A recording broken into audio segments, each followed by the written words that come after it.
이제 설명을 잘 들었는데 중간에 오신 분들은 사실 좀 내용을 잘 모르고 있죠. 모르는 정도가 아니고 이제 처음이죠.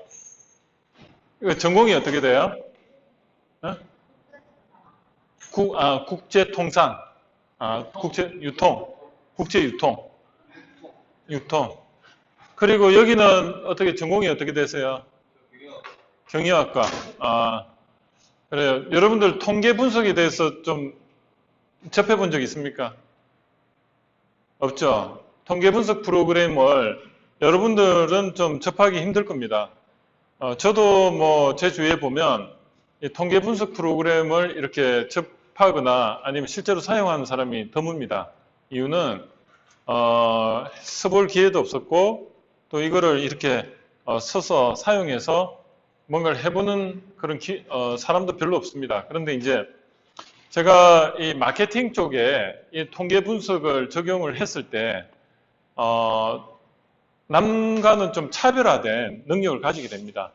그게 굉장히 중요하고요. 요즘 빅데이터 이야기 많이 들어보시죠? 빅데이터.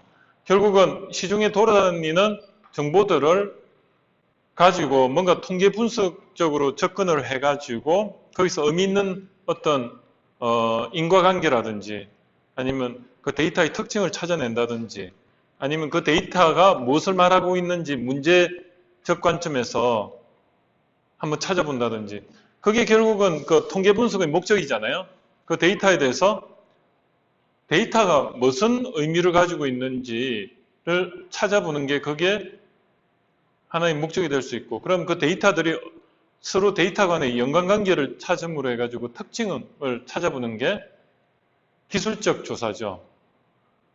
그죠? 첫 번째가 탐색적 조사하고 두 번째가 기술적 조사하고 그리고 데이터 간의 인과관계를 찾아내는 게 결국은 인과적 조사입니다. 그래서 그 세 가지 조사 목적을 가지고 통계적 접근을 하는데 그 요즘 데이터들이 정형화되지 않았어요. 옛날에는 어떤 그 기준에 의해서 데이터가 생성이 됐기 때문에 그걸 정형화된 데이터라고 하면 지금은 비정형화된 데이터들이 많이 갑자기 나왔어요. 그 이유가 스마트폰 때문에 그래요. 스마트폰으로 여러분들 사진 찍죠. 그리고 또 뭐죠? 카톡으로 문자 날리죠. 그리고 페북으로 뭘 하죠. 그거는 전부 나의 생각과 그런 기분을 막 표현을 하는데 거기 어딘가에는 데이터가 쌓여요. 막 쌓이는데 그 데이터들은 정형화되지 않았어요. 그럼 그 정형화되지 않은 데이터를 전부 다 모아가지고 거기서 어떤 통계적 프로그램을 돌리는데 그 프로그램 이름이 뭔지 아세요? 하둡. 하둡 들어봤어요? 하둡? 꼬마 코끼리. 그래가지고 이 빅데이터의 그 엔진을 하둡이라고 합니다. 근데 그 빅데이터 처리하는 엔진을 만든 사람이 어떤 이름을 그렇게 지을까 하다가 딸이 가지고 노는 인형이 하둡인 거예요, 하둡. 그래서 딸의 그 인형을 이름을 따가지고 하둡이라 했어요. 그래서 그냥 우리는 처음에 원인도 모르고 그냥 뜻도 모르고 그냥 하둡 엔진 프로그램이라고 옆에 앉으셔도 돼. 앉으셔도 돼. 편하게 옆에 그냥 앞에 앉으세요. 혹시 그 컴퓨터 가져왔어요? 그러면 어떻게 하지? 옆에 앉아야지 좀 같이 볼 수 있지 않나? 또 오시구나. 예, 일단 앉으세요.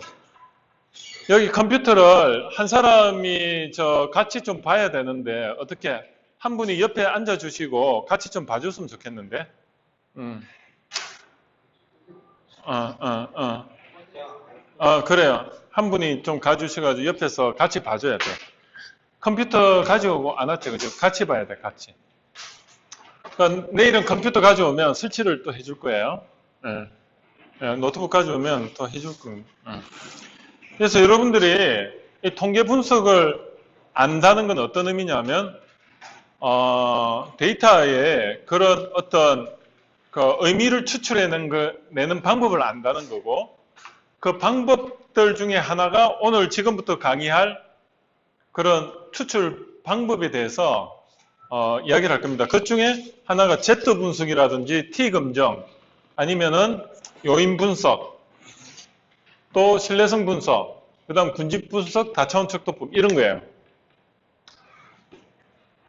이거를 비정형화된 데이터에 적용을 하려고 보니까 기존 데이터와 양상이 다르니까 만든 엔진이 하둡 엔진입니다. 그거는 이제 클라우드 알죠? 클라우드 데이터가 왜 나왔냐면 구글에서 처음에 나왔어요. 구글에서 처음에 데이터를 예전에는 데이터가 중간에 센터에 있고 여러분들이 이렇게 접속을 하면 어때요? 데이터를 주는 형태잖아요. 그러니까 1대 다예요. 그러니까 어때요? 다음 메일이나 한메일, 네이버 메일들은 전부 센터에 데이터가 다 있다 보니까 어때요?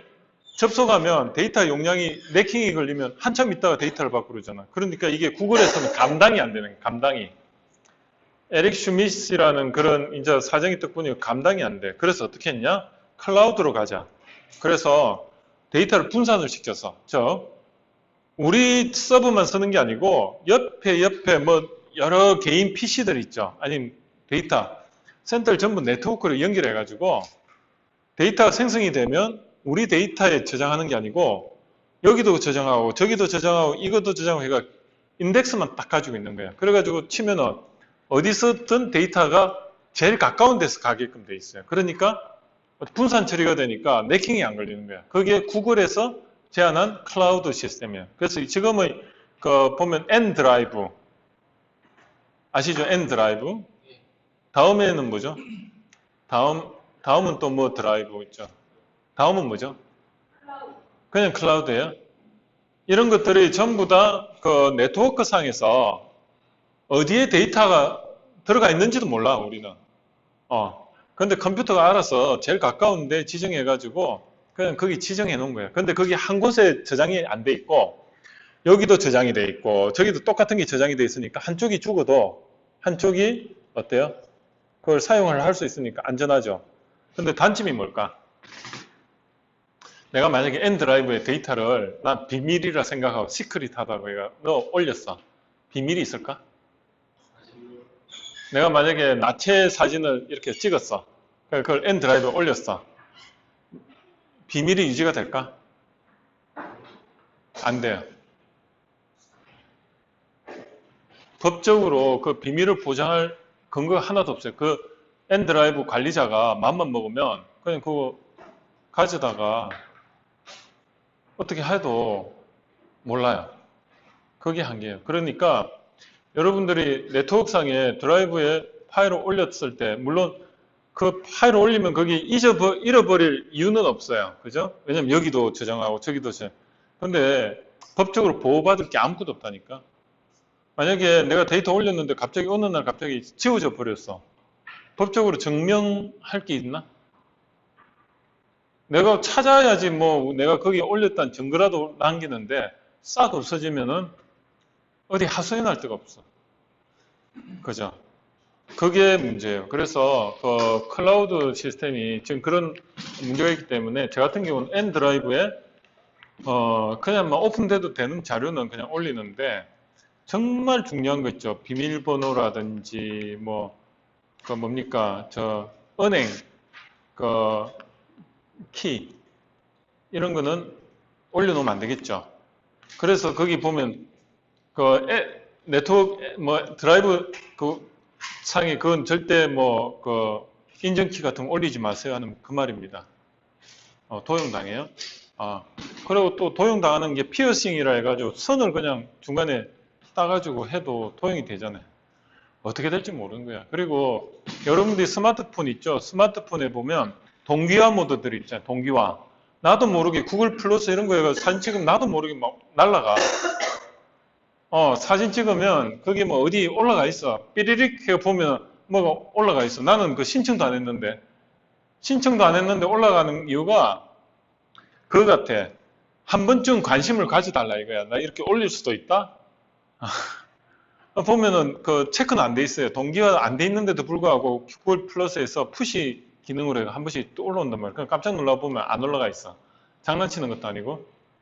그래요. 그래서 제가 이제 그 ICT 쪽으로 전공을 하다 보니까 이제 빅데이터 쪽을 제가 공부를 하다 보니까 이런 이야기를 할 수가 있는 거예요. 그래서 여러분들이 1세대는 뭐냐면 그런 정형화된 정보였다면 2세대는 비정형화된 정보고 3세대는 아예 그런 정형화, 비정형화를 떠나가지고 그냥 정보 자체가 그냥 그림이 정보인 거야. 그럼 그런 그림 이미지만 가지고도 이게 뭘 말하는지 알아내는 그런 시스템이 구축이 돼요. 그러면 여러분들이 사진 찍어 올리잖아요. 그럼 사진들에게는 그림으로서 뭔가 이렇게 문서화되지 않았잖아요. 근데 그 그림의 표정을 보고 사람의 표정을 보고 이걸 다시 거기서 의미를 추출하는 프로그램 같은 게 분명히 나올 겁니다. 그러면 이 사람은 이 분위기가 여기는 그 인식을 하는 거야. 그 배경이 보니까 삼성 에버랜드에서 찍었고 그 사람이 그 사람 표정이 어떻더라. 그거 매칭을 해가 이 사람은 에버랜드 가기를 좋아하구나. 이런 정보들이 막 추출이 되는 거야. 거기 막 돌아다니는데 지금 현재는 이 SPSS로 그런 비정형화된 데이터는 추출할 수 있을까 없을까? 없죠. 왜 그렇죠? 이건 척도로 명목척도, 비례척도 이런 거밖에 못 하잖아요. 그러니까 이거는 빅데이터 전의 단계에 그냥 일반적인 정형화된 데이터를 다루는 거예요. 그렇게 하기 위해서 설문조사를 하는데 앞으로는 설문조사 과정이 필요가 없다는 거예요. 빅데이터 시대에는. 그냥 여러분들이 뭐 좋아요, 뭐 설문조사 형식이 아니고 그냥 막 다 올려놔. 역으로 그걸 추출을 해가지고 의미 있는 인과관계를 찾아내는 거예요. 머리가 좋지, 엔진이. 그걸 하둡 엔진이라고 해요. 그걸 1세대 엔진이라고 하고. 근데 지금 이제 그 하둡 엔진의 단점은 뭐냐면, 예를 들어가지고 그 시스템에 맞게끔만 돼 있어요. 그 클라우드가, 다음에도 클라우드가 있고, 엔드라이브에도 클라우드가 있고, 그 다음에 구글에서도 운영한 클라우드가 있는데, 각각의 엔진이 전부 그 다르게 운영이 돼요. 근데 그거를 통합해가지고, 클라우드와 클라우드를 통합해가 다 볼 수 있는 엔진을 뭐라고 하냐면 하이브리드 하둡이에요. 그거를 지금 만들고 있어요. 아이폰 만드는 애플사나 아니면은 아마존에서 그걸 만들고 있어요. 다음에 또 거기 넣으면 또 구글이 또 한번 뒤집어질 거야. 구글에서 아마존으로 가든지. 그럼 아마존이 또 이제 완전히 또 대세고. 그래서 여러분들이 이 마케팅을 배우는 이유는 결국은 소비자가 원하는 게 뭔가를 찾아내는데 지금 소비자한테 설문조사를 할 수밖에 없잖아.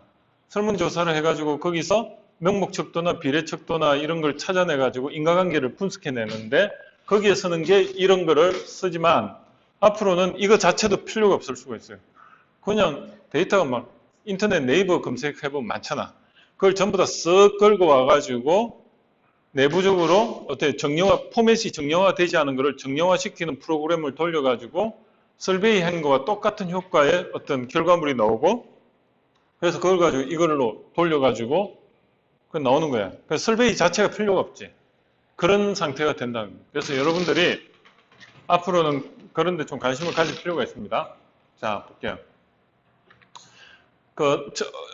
3일 전에, 이틀 전에 말했지만 통계학의 의미는 뭐냐면 국가를 경영하는데 국가 전체의 어떤 데이터를 좀 이렇게 알고 수집해서 거기서 국민들이 원하는 어떤 정보를 찾아내고 또 국가가 거기에 대해서 적절하게 대응하는 것이 그게 통계학의 필요성이었습니다. 그래서 스태티스틱에서 스테이트가 국가고요. 거기는 국가에 대한 학문이 통계학이었어요. 처음에는 어원이. 그러다가 이제 이게 전문적인 이제 그 통계 분석학으로 갔는데 그 센서스 조사 있죠. 국민들 뭐 이렇게 그 직업부터 나이 뭐 성별 이런 거 뭐 몇 년마다 한 번씩 통계청에서 검사하지 않습니까? 그게 통계학의 기원이라고 보시면 돼요. 그거를 생각하시고 그러면 여러분 그 모집단이라는 걸 보면 모집단에서 추출된 게 표본이죠. 그죠? 모집단에서 추출된 게 표본이에요. 그리고 그 표본을 보니까 제일 큰 수치에서 제일 작은 수치를 뺀 그 범위가 범위라고 해요. 그 다음에 측정 수준은 질적인 거하고 양적인 있는 거 알죠? 계속 말해왔죠? 양적인 게 비례 척도나 뭐가 있죠? 등간 척도. 비율 척도나 등간 척도고 이게 뭐죠? 질적 자료가 명목하고 순서 척도. 그런 게 있고. 그럼 여기 한번 볼까요? 명목축도라는 게, 서열축도라는 게, 등간축도라는 게, 비율축도, 이게 왜 의미가 있냐면, 우리가 통계분석학을 적용을 하려고 하면, 이 변수들에 대한 성격을 알아야지 뭘 적용할지를 아는 거예요. 그러면 명목축도라는 거는 예를 들어 남자를 1번, 여자를 2번으로 했을 때 2번이 숫자적으로 크다 작다 이런 의미가 있습니까? 없잖아요. 그냥 임의대로 그냥 매칭을 시켰잖아요. 이름 남자는 1번, 여자는 2번 이렇게 그냥 이름만 붙인 거야. 그렇기 때문에 이 명목축도는 숫자가 어떤 정도나 기준을 나타내지 않고 단지 속성만 나타내요. 그 사람 이름이나 주민번호, 선수 번호 있죠. 1번부터 몇천 번까지 있는데 몇천 번 뛰은 사람이 그 사람이 몇천 번째 달리기를 잘한다 이런 의미는 아니지 않습니까? 그냥 단지 뭐 이렇게 번호표 나눠지듯이 순수만 표시를 하지 다른 건 전혀 없어요. 그죠? 그 사람의 그냥 이름이지 아이디. 한마디로 이 명목축도에서 숫자는 아이디예요. 아이디 번호와 같은 거야. 아이디. 그 다음 서열축도는 뭐냐면 말 그대로 학급석차, 계급 이런 거예요. 학급석차 같은 거가 만약에 내가 1등을 했다. 근데 1등을 했다는 건 아는데 그게 절대적으로 몇 점에 해당되는지는 표시가 됩니까? 안 돼요. 무슨 말인지 알죠? 내가 50등을 했는데 50등이 상대적인 거지 이게 절대적으로 내가 몇 점이 50등인지 그런 건 모르잖아요. 그런 거예요. 올림픽 메달 색깔, 금메달, 은메달, 동메달 그게 숫자로서 표현이 됩니까? 그냥 금메달, 은메달, 동메달이지. 그걸 숫자로 1, 2, 3번을 했지만 그게 이제 1번이 동메달 그렇게 붙이기 나름이야. 3번을 금메달로 할 수도 있는 거야. 계급, 순위, 등급 이런 게 전부 서열이고 이 두 개를 질적 척도라고 하고 등간 척도는 뭐냐면 여러분들 그러고 있죠. 뭐 만족합니까? 매우 만족합니까? 이래가지고 7칸을 딱 나눠가지고 6칸을 나눠가지고 7개의 묻잖아요. 딱 중간이 보통 이렇게 만족, 매우 만족, 적극 추천, 그리고 불만, 매우 불만, 아예 추천 안 하겠음, 이런 식으로. 그게, 등간 척도고, 비율 척도는 말 그대로 여러분들이 물리에 쓰여지는 대부분의 수치들은 특정하는 거잖아요. 예를 들어가지고, 길이, 무게, 이런 겁니다. 근데 주의할 거는 비율 척도 중에 온도는 비율 척도가 아니에요. 이거는요, 등간 척도예요. 온도에서 절대 영도시는 마이너스 273도죠. 그럼 0도는 어떤 의미인가? 0도는 얼음이 어는 온도예요. 그죠? 그거는 절대 온도가 아니에요.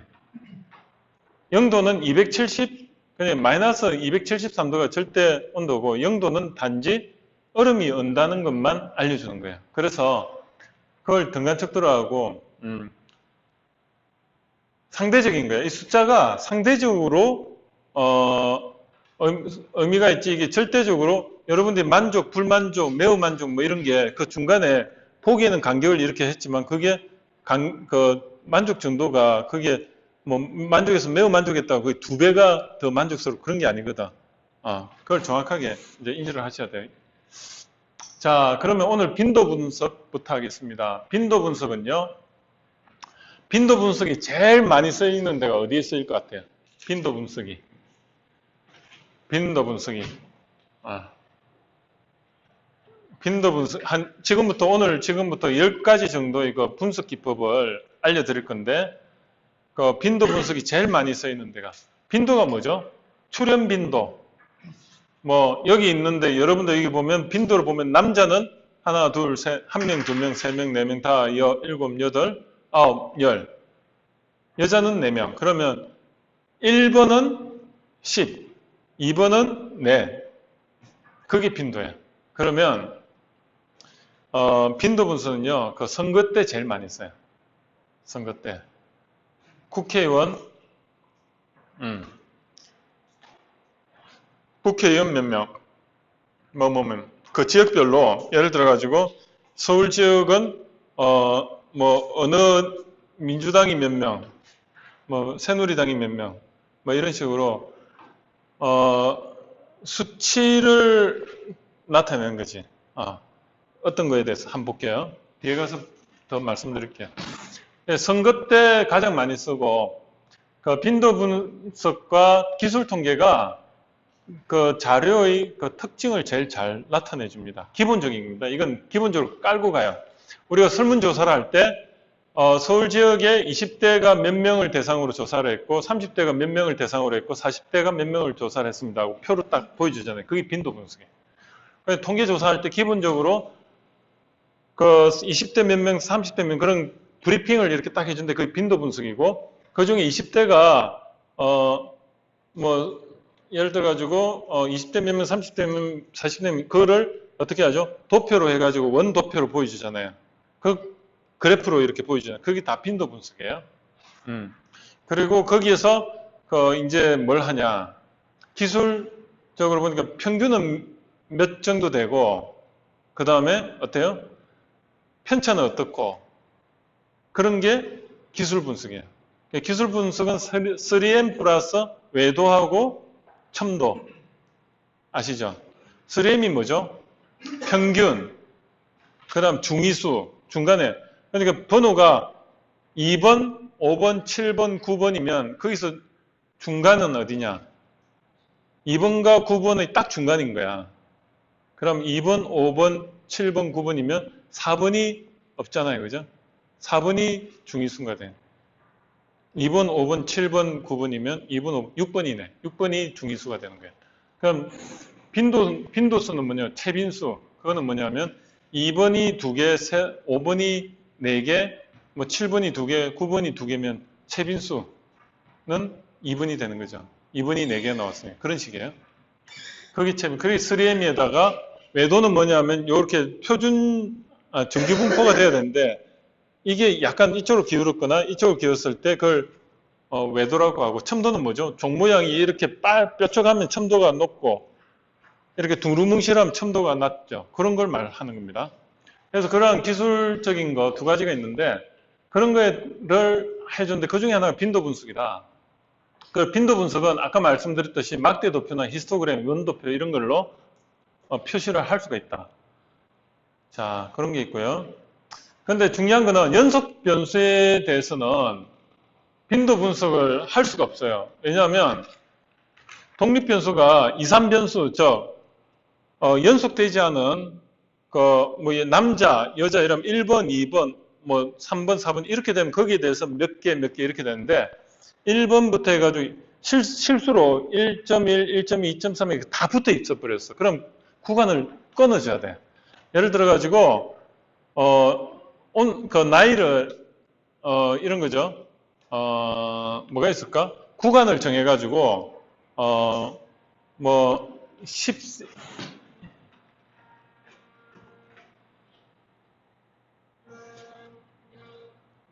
죄송합니다. 2, 3변수, 즉 독립변수가 이게 끊어져 있지 않고 만약에 다 연결이 되어 있으면 구간을 정해가지고 뭐 1번, 2번, 3번, 4번 줘가지고 그 구간 내에서 몇 개 이런 식으로 해야 돼요. 어떤 의미인지 좀 이따 한번 더 설명을 드릴 때가 있을 겁니다. 자, 그리고 빈도 분석의 주의할 점은 극단적인 해서나 추론은 주의해야 된다. 그리고 빈도 분석의 절차는 기술 통계에서 빈도 분석으로 들어가면 된다. 한번 볼게요.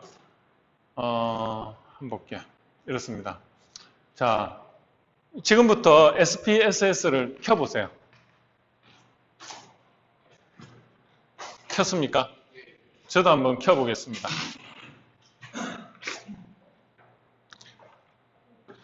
자, SPSS를 켜보고 제가 하는 대로 한번 따라해 보시기 바랍니다.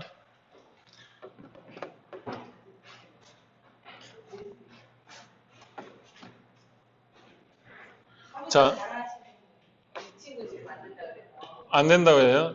자, 옆에 컴퓨터 잘하는 사람 좀 우리 여기 가서 조금은 도와주시겠어요? 예. 아, 그래요? 우리 그러면 5분만 쉴까요? 5분만 쉬었다 하죠? 예. 10분 쉬었다 할게요.